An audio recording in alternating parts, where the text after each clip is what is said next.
Hamas, Hezbollah, हर तरफ से attack लगातार जारी है और ऐसा नहीं है इजराइल पीछे है, इजराइल भी लगातार हमले कर रहा है। तो मुश्किलें अब हर तरफ से बढ़ रही हैं। इसका परिणाम क्या होगा, ये सबसे बड़ा सबकी नजरें कि अब होने क्या वाला है आगे, मिडिल ईस्ट में आखिर क्या होगा। नहीं, बिल्कुल ऐसा देखिए कि जिस समय जो हालात है, अभी तक खाली गाज़ा में मेन लड़ाई चल रही थी। हिजबुल्लाह और हूती के साथ थोड़े बहुत बम्बार्डमेंट होते थे, कभी हूती ने रेड सी में कर दिया, कभी हिजबुल्लाह ने छोटे मोटे रॉकेट फायर कर दिए। लेकिन अभी पिछले 15-20 दिन से हमने देखा कि लड़ाई जो है ना नेक्स्ट लेवल पर आ गई, बहुत भयानक लड़ाई हो गई है। और जो भारी मात्रा में हिजबुल्लाह के साथ फोकस उनका शिफ्ट हो गया, इसराइल का भी गाज़ा से हटके अभी हिजबुल्लाह की तरफ आ गया। और जिस प्रकार से पेजर अटैक, उनके लीडरशिप की पूरी चेन, जैसे आप कल दिखा रहे थे, ऊपर से नीचे तक सब लीडर्स को मार के खत्म कर दिया, नसरुल्लाह जैसा लीडर को मार दिया। उसके अलावा वहां पर उनके रॉकेट सिस्टम खत्म कर दिए, उनका कम्युनिकेशन सिस्टम खत्म कर दिया। हिजबुल्लाह की एक तरह से कुछ समय के लिए कमर तोड़ी है। लंबे समय के लिए मैं ये कहूँगा हिजबुल्लाह में अभी भी लड़ने की क्षमता है, उनके फाइटर ट्रेंड हैं और ये एक लड़ाई इधर भी लंबी चलेगी। एक तो ये एंगल हो गया जो आप कह रही थी। दूसरी बात होगी हूती के साथ। हूती के साथ जैसे हूती बार बार फिर मिसाइल अटैक किया, इसराइल ने तुरंत जवाब दे दिया कि ये मत सोचना कि हम गाजा में फंसे, हम हिजबुल्लाह के साथ फंसे। तुमको भी जवाब दे सकते हैं, सीरिया में भी जवाब दे सकते हैं, और कोई आएगा उसको भी जवाब दे सकते हैं। चाहे जो जिसने भी आंख उठाने की कोशिश की, इसराइल में क्षमता है कि उसकी आंख निकाल के बाहर कर देंगे। तो यही कारण है कि आप देखिए किस प्रकार से ईंट का जवाब पत्थर से देते, एक मक्खी को हथौड़े से मारने की उनकी फिलॉसफी है। छोटा मोटा जवाब नहीं देते कि आपने एक मिसाइल फायर की तो हम एक मिसाइल से डिस्ट्रॉय करेंगे। एक मिसाइल उनकी फायर आती है तो 10 जगह उनकी डिस्ट्रक्शन की जाती है। एक इजराइल सोल्जर मरता है तो उनके 1000 मरते हैं। इस तरह की फिलॉसफी इजराइल की है। तो ये सब देखते हो वहाँ टेंशन तो बहुत भर गई है, लेकिन इजराइल इस समय में डिटरमिन्ड है। उनका दृढ़ निश्चय है कि दुनिया चाहे जो मर्जी बोलती रहे, चाहे ह्यूमन राइट्स वाले आए, चाहे यूएस आए या यूरोप आए या कोई भी आए, चाहे पोप आए, कोई भी कुछ बोलता रहे, इजराइल अपने हिसाब से आगे चलना है क्योंकि उनका सर्वाइवल का सवाल है। उधर से ईरान भी एक एक्शन लेके आ रहा है। तो सर्वाइवल का सवाल है और दूसरा कि चारों तरफ से हमने देखा कैसे इजराइल घिरा हुआ था, लेकिन एक एक करके अब बदला ले रहा है। लेकिन प्रफुल्ल बख्शी जी, आपसे मैं समझना चाहूंगी कि अभी हम देख रहे हैं कि अटैक लगातार इजराइल कर रहा है, इससे पहले घिरा हुआ था चारों तरफ से। ऐसे तो युद्ध और ज्यादा भड़क जाएगा। भारत को अगर हम देखें तो क्या इंपैक्ट भारत पर देखने को मिलेगा? सबसे बड़ी बात यह है कि भारत की जो स्थिति है वो स्थिति नहीं है जो कि आज से 20 साल पहले थी। भारत एक उस सिचुएशन में पहुंचा हुआ है कि जहां उसकी कैपेबिलिटी है, जहां उसकी रिकग्निशन है और जहां भारत की बात सुनी जाती है। और इस समय कोई ये है ना सोचे कि भारत अपनी कोई फौज भेजेगा या कुछ लड़ाई का सामान और इंक्रीज करेगा, नहीं।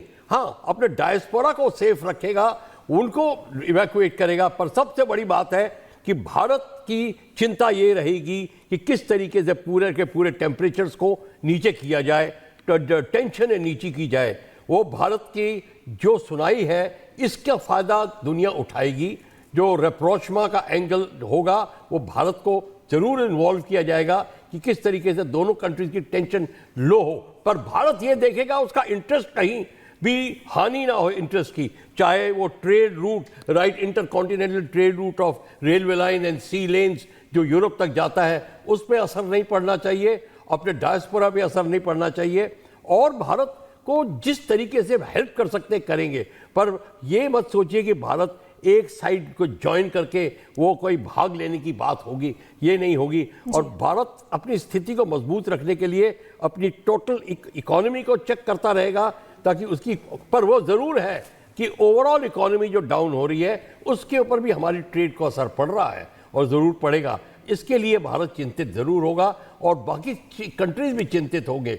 और भारत देखेगा कि चाइना अपना प्रेशर ना बढ़ाए भारत के बॉर्डर्स के ऊपर।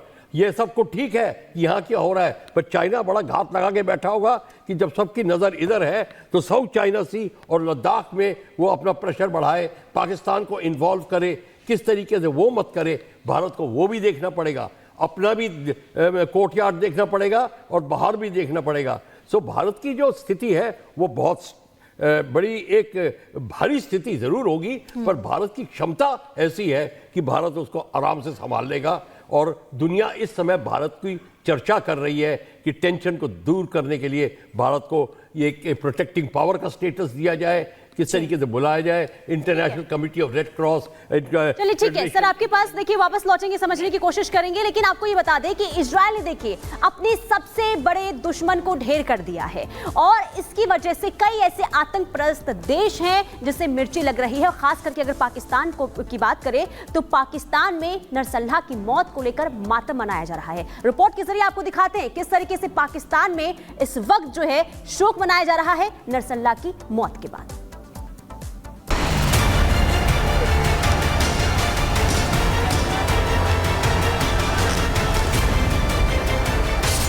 पाकिस्तान की सड़कों पर हंगामा मचा है। हिजबुल्लाह चीफ नसरुल्लाह की मौत पर पाकिस्तान की आवाम और पुलिस आमने सामने है। नसरुल्लाह की मौत का सदमा पाकिस्तानियों को ऐसा लगा है कि गम और गुस्से का उबार अब वहां की सड़कों पर सैलाब की शक्ल ले चुका है।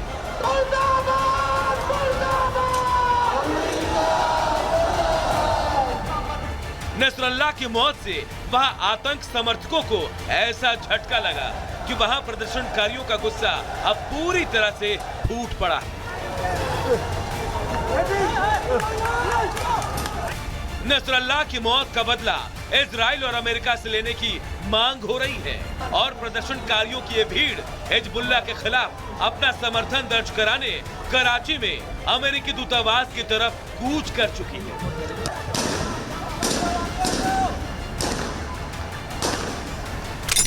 नसरुल्लाह की मौत पर गदर, कराची में जमात वर्सेस सदर। यह तस्वीर रविवार की है जिस वक्त कराची की सड़कों पर आतंक समर्थक जमात इस्लामी के सदस्य नसरुल्लाह की मौत के विरोध में अमेरिकी दूतावास का घेराव करने के लिए बढ़ रहे थे। भीड़ आक्रामक थी और पूरी तरह से अमेरिकी दूतावास को निशाने पर लेने की ताक में थी, जिन्हें रोकने के लिए आखिरकार पाकिस्तानी सुरक्षा बलों को बीच में आना पड़ा। लेकिन नसरुल्लाह के हमदर्द पाकिस्तान के सुरक्षा बलों के साथ टकराने से भी पीछे नहीं हटे।